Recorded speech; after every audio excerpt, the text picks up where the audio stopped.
congratulations on the album. It's an absolutely fantastic album, so congratulations. Well, thank you so much, man. We had a really good time recording it, and speaking of COVID, it couldn't have come at a better time when everybody was locked down, and the way that we recorded the record with everybody in their home studios. And there was some sort of traditional, I would say, sort of like, where we had tracking live drums and live vocals, but that only really happened twice during the entire time. So might be one of the most positive things to come out of COVID. And we were seeing that we were talking about COVID, but and so far, man, the reception has been really, really strong. And I don't know if we were expecting that, to be honest with you, because we were just in the studio having fun experimenting, and we didn't really have any expectations set on what the world would think about it once we let the birds out of the nest. So, you talk about it just being in the studio and experimenting. Tell us a little bit about how the band got together in the first place, because you all have such amazing backgrounds. How did you all get together and start working on this project in the first place? Yeah, it was, it's been an interesting ride, Dave, because, I've known Alex Lifeson since the 80s, the early 80s. The two of us were label mates when my band Coney Hatch was on Anthem Records, and obviously with him being with Rush on Anthem Records. And sorry, I'm just getting a little bit of food out for my dog because she came by and was like, "Dad, it's dinner time." So anyway, but so there was a friendship there, and I'll sort of go by each member because that might be the best way to sort of to explain how this all came together, right? So when Rush stopped touring after their 40th anniversary tour, Alex and I had been approached to write some music for film and television, and we started discussing, maybe collaborating and writing together. And he was doing some demoing and had asked me to play bass on it. He had put some guide bass on it and wasn't very happy with it. And I jokingly asked him why he wasn't asking Geddy Lee to play bass on it, but he said that Geddy was busy writing a book and everything. So the doors were kind of open to collaborate with him.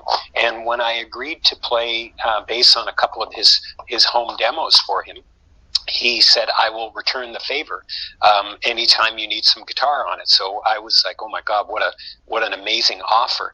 Now, one of my best friends that I've known for quite some time is Alfio Annabellini, and he's the fourth member of Envy of None.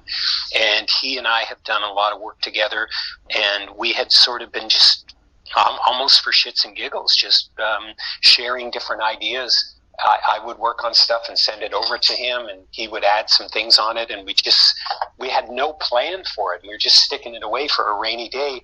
And it wasn't until I met Maya Wynn, which is a crazy story, because I was actually asked to be a judge for an online music talent contest, and Maya won it.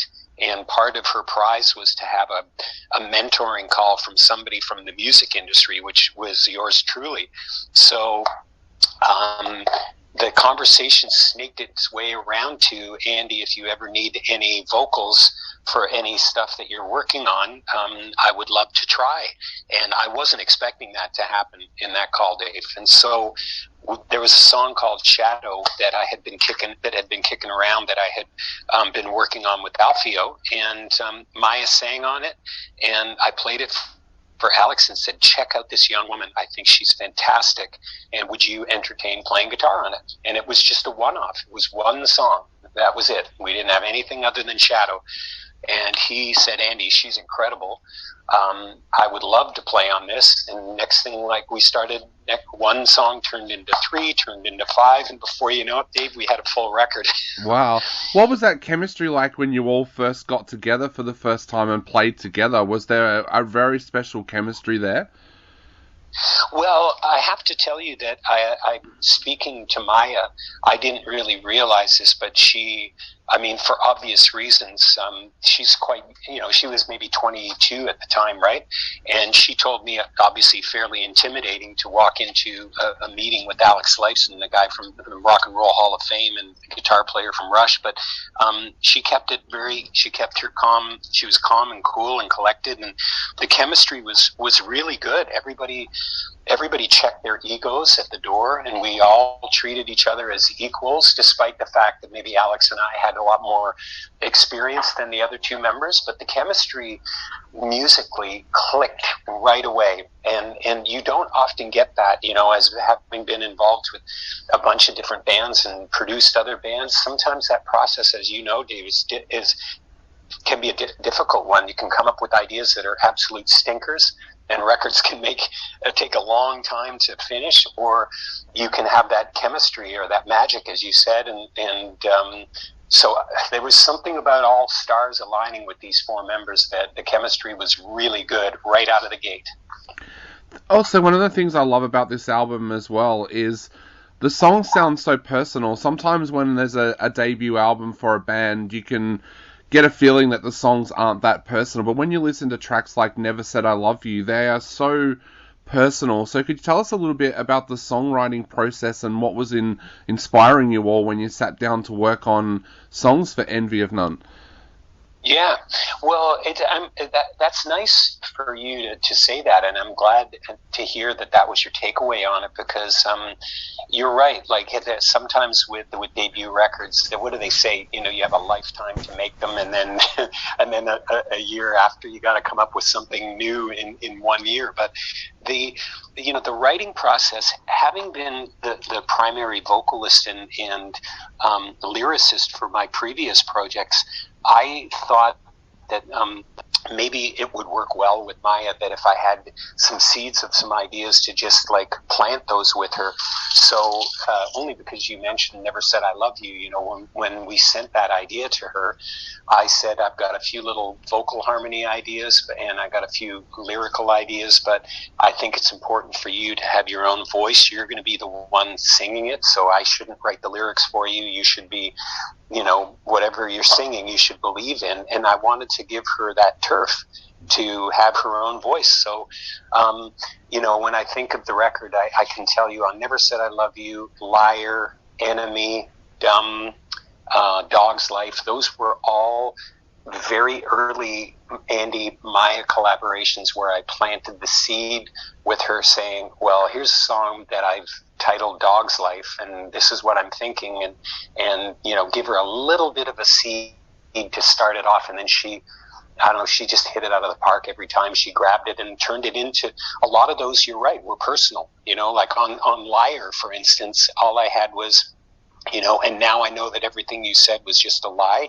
And she ended up writing those lyrics after she was called to jury duty and watched this woman who had a laundry list of charges against her just lie through her teeth. And that became the inspiration for Liar. And, a lot of these songs like Dumb, she had told me that, there were times in her life that people had not been that pleasant or nice to her, and she'd been spoken down to and made to feel dumb. So she took a seed of an idea that I had and made it much more personal, which I think was important. We wanted to make sure that Maya had her own voice and her own vision too for the vocals.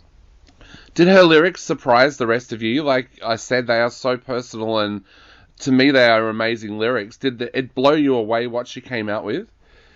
Oh, 100%. And Alex was the first guy to mention that. Alex Lifeson from Rush was like, this girl is wise beyond her years, and you think about songs like Old Strings or, I don't know, they just seemed really, really deep for such a young woman, and we were very surprised at some of the content. And her family she comes from a very well-educated family. I think both her mom and her dad are either professors or school teachers, so maybe not so surprising that the apple didn't fall that far from the tree, Exactly. And we talked about the lyrics, but also the band has a very, very unique sound as well. Tell us a little bit about that that sound, how you got that unique sound. Did it take a lot of experimentation in the studio?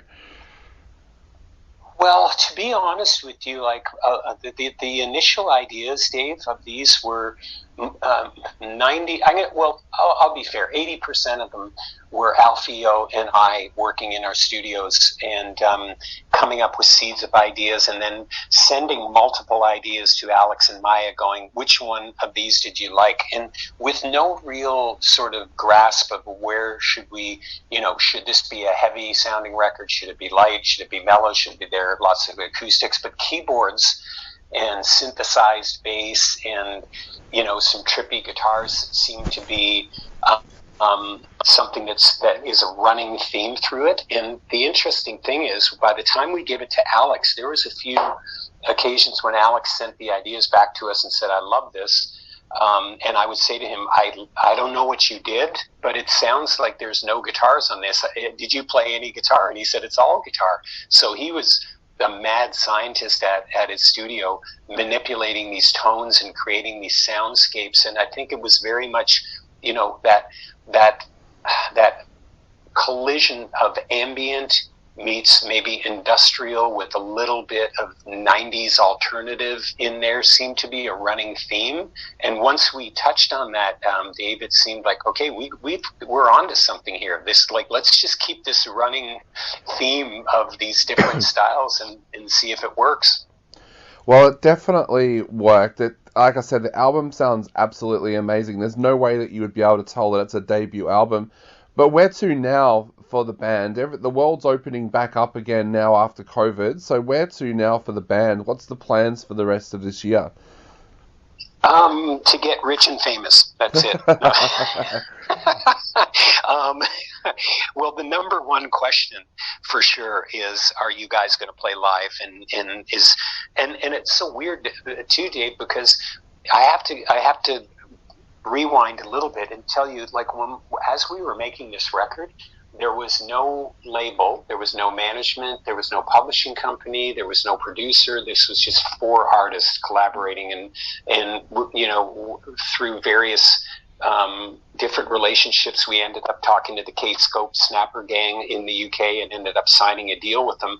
But it was very untraditional, because it wasn't like previous projects that Alex and I had done, where you go in and you write a record and you've got a label and you're going to release it, and then you're going to go tour it, and then you're going to do it, rinse and repeat, and do it all over again, right? So with this one, we never even spoke about actually touring, and we never even, believe it or not, it was quite late in the game, and Alex said, "Well, what are we going to do with all these songs? I guess we should release them, right?"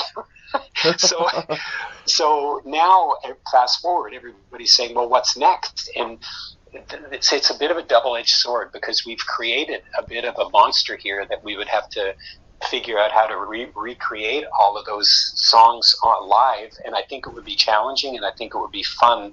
But certainly for Alex, having been on the road for 40 plus years, and then maybe me next after that, I played a lot of dates with my old band Coney Hatch and my various bands. Touring was never something that we were excited or linked to the Envy of None record. But now, with the success of this and the response that has come out, the early response about how much people are loving this record, there may be a demand for it. So now everybody's kind of open to it, saying, well, maybe we will play a handful of shows. I think a grinder tour, like a 30 or 40 date tour, would never happen.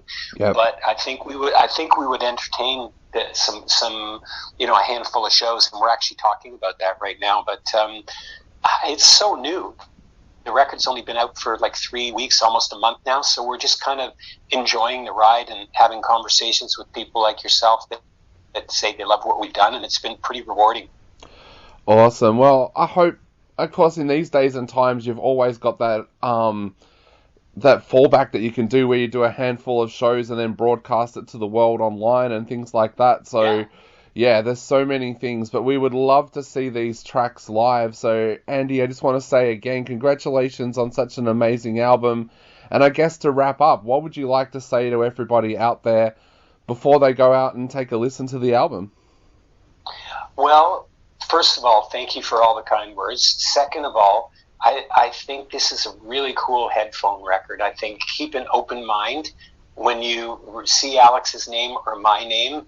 We almost jokingly were going to put a disclaimer on and say this isn't Rush, this isn't Coney Hatch, and there was a lot of love and soul put into this record. So I'm encouraging people to keep an open mind about it and take a ride.